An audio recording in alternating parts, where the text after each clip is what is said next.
Everyone, this is the TheLMSEngines. Yes, it has been a while since I've made a video where I speak. I am here today to make another type of video that I haven't made in a long time. So, for Christmas, I received the Bachmann Rosie, and I've decided to do a review on her. So let's get started. First things first, what a charming little model. Bachmann really delivered an awesome model this time around. It is clear to see that Bachmann designed Rosie off of her early CGI appearances from seasons 14 to 16, as noted by her lavender and white paint scheme and the lack of the gold headlamp, which was added during season 17. Though taking a closer look at her, we can see that there are many interesting details about her, some good and some not so good. To start off positive, her proportions are phenomenal, looking like an exact replica of how she appears in the early CGI seasons. I especially enjoy her open cab, and that she's the only tank engine in the HO range thus far to include this detail. The unique footsteps are also picked out very well, with the two layers being designed quite robustly. However, my biggest praise with Rosie has to be her face. In my opinion, Rosie's face is one of the best faces in Bachmann's entire lineup. From her rosy cheeks to her pink lips to the way her freckles are all applied, they're to be applauded. An interesting feature I noticed with Rosie's face are the way her eyebrows are designed. They seem to physically protrude from the rest of her face, rather than being painted on like many of the other engines. I don't believe any other engine in the range has this detail, which is a shame in my opinion. I think it really lifts up the uniqueness and quality of the face, and therefore the model as a whole. However, there are a few negative qualities about her that I must point out, as this wouldn't be a fair review if I only focused on the positives. For starters, her whistle is only molded onto the rest of her body, rather than being a separately applied piece. This is something I've noticed Bachmann doing in recent years with their Thomas & Friends steam engines. Ever since Donald and Douglas were released, every steam engine after them have not featured separately applied whistles.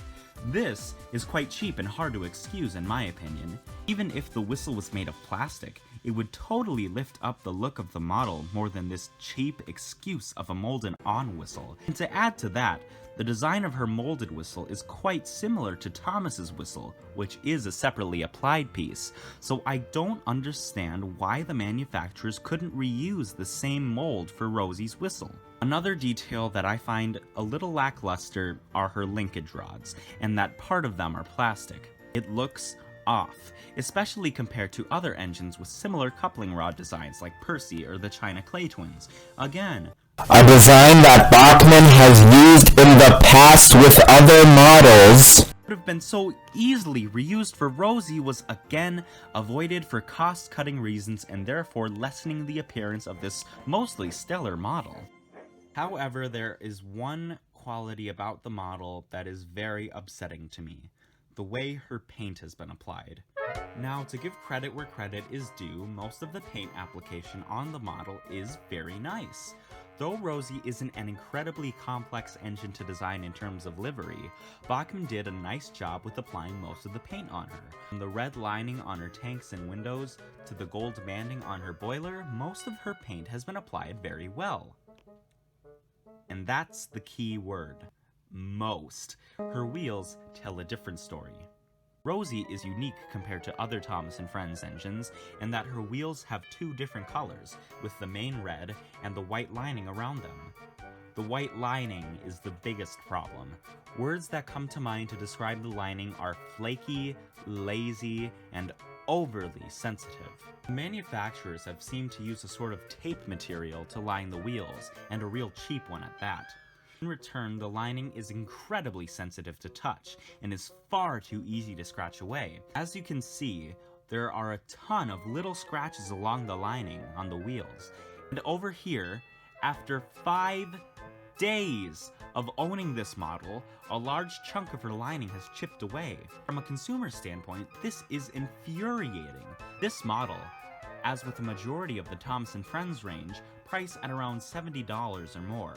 Rosie was $80 for me, and for what you're getting, that is way, way, way overpriced for a model designed for children. And for her details to be so easily damageable is frankly unacceptable.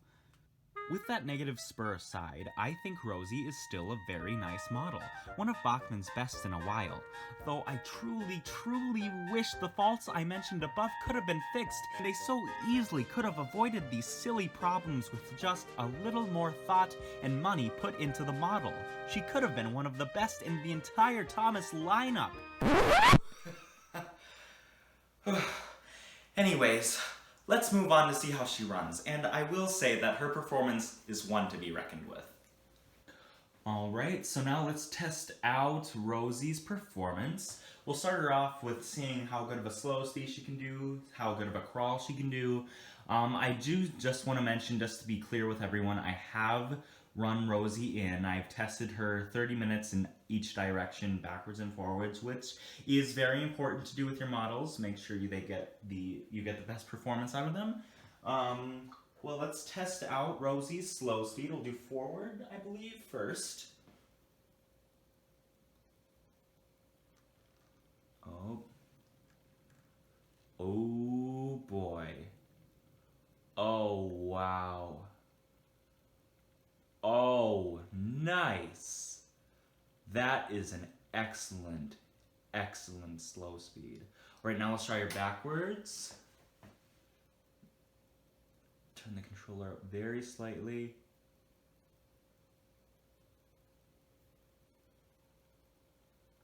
It's actually turning up a little too slightly. I was scared. I thought she cut out. Oh no, that is just absolutely phenomenal. Awesome. Alright. Let's do a little faster. Let's see how she goes. Oh no, that is just awesome. Look at that. Look at Rosie go. Bring her back into the shot. Right in the middle. Wow.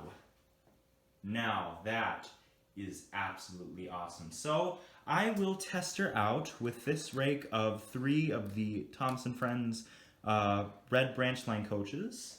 So what I'll do actually is I will just bring her into the siding and I'll have her pick up the coaches. All right. Make sure the points are set in the right direction. Now she might cut out, I'm no guarantees. Nice. It was a little rough coupling, but that was my fault. Let's take her out. Oh, wow. I was scared. I thought she would actually cut out, but surprisingly she didn't. Alright, here she comes. You can see the edge of the sky backdrop, but that's okay. It's only a review after all. Looks very nice though, regardless. Here she comes, back around. Wow. Awesome, look at that. And right here is always kind of a scary spot. Just this spot right in front of the Tidna sheds. It's always prone to cutting out. The engines are always prone to cut out. But Rosie seems to be handling it pretty well. There's a tripod. Oh, but look at that. That is wonderful. Oh, that is wonderful. Again, sky backdrop. Up. Well, that actually isn't Rosie's fault. It's due to something. It's probably like a weak connection over there. The electricity isn't able to get, I don't know, like something. Yeah, I don't know the technical terms, but yeah, there's something with that, but it's not Rosie's fault. It's my fault with the layout. And then here she comes around the bend again. Lovely, lovely, lovely. Awesome. And then if you do notice, I am kind of avoiding testing out her strength, as she is just hauling a very light load that I believe all of my engines can manage. Well, Rosie isn't necessarily seen handling that large of trains, so I figured testing out the strength wouldn't really be necessary. I think it would just make the video unnecessarily long, so here she is, just testing out her looks and testing out her performance. Wonderful. So here are my overall opinions on the Bachmann Rosie. In terms of detail, I'd give her an 8.5 out of 10. To some that may seem a little generous, but after all, this is a model designed for younger fans, so I don't expect the detail to be out of this world impressive. Therefore, I must judge the detail in terms of accuracy to the CGI render. However, with the cost-cutting choices such as the whistle and linkage rods, and especially the poor paint design choices for the wheels, I have to be a little critical of this model. Her performance, though, definitely deserves a perfect 10 out of 10. After running her in, my god, was her crawling ability out of this world awesome! Not only that, but she's just such a nice runner. Very quiet, very smooth, definitely one of the best, if not the best, of the Thomas & Friends range in terms of performance. With some flaws here and there, I'm still very impressed with Bachmann's Rosie model, and I would absolutely recommend her to any modeler, young or old. The way her paint has been applied. There we go. Awesome, I burped. Oh my god.